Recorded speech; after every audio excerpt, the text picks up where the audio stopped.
Tu dois sûrement être dans cette situation où tu te dis, mais pourquoi est-ce que tout ce que moi finalement je veux, je ne l'ai pas? Tous les projets que moi j'entreprends, ils tombent à l'eau. Et ensuite tu demandes à Dieu, mais pourquoi est-ce que tu me fais tout ça? Est-ce que tu m'aimes pas? Est-ce que finalement tu es un Dieu qui n'aime pas tant que ça ses enfants? Tu devrais savoir que Dieu t'aime. Et ce que Dieu a pour toi, c'est la meilleure chose pour toi. Tu sais, tu as des parents, on a tous des parents. Lorsque tes parents te privent de quelque chose, lorsque tes parents finalement te disent non à quelque chose, c'est parce qu'ils t'aiment. Tu sais, cette phrase-là, sûrement les mères, les femmes, généralement, elles aiment beaucoup dire ça à leurs enfants, c'est on fait ça pour ton bien. C'est vrai que lorsque tu vis le moment, lorsque tes parents te privent de quelque chose et qu'ils te disent que c'est pour ton bien, toi, tu vois rarement ce qui est bien pour toi, n'est-ce pas? Et bien là, c'est pareil. Si Dieu te prive de quelque chose, c'est par amour.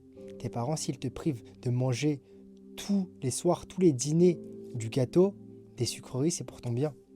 On est d'accord? Parce que finalement, ils arrivent à te discipliner en te disant non. Et Dieu, s'il permet que des choses se passent, c'est parce qu'il ressent que tu es en capacité de pouvoir prendre ça, tu vois.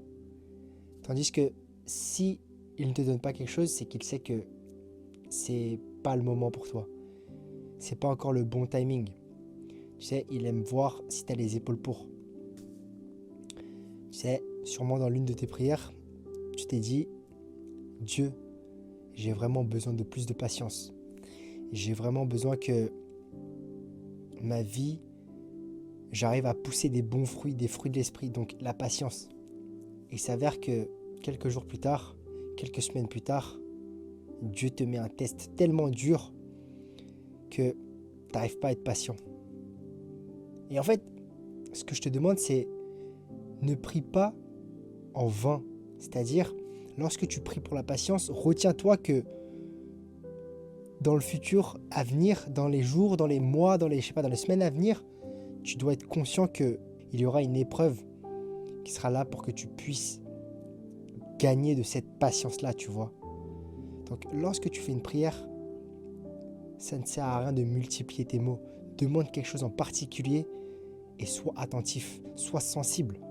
Sois sensible à sa parole et tu verras que ça va marcher. Donc ne perds pas espoir, continue à te battre. Et si tu ne l'as pas maintenant, rappelle-toi que c'est pour ton bien. C'est que pour ton bien.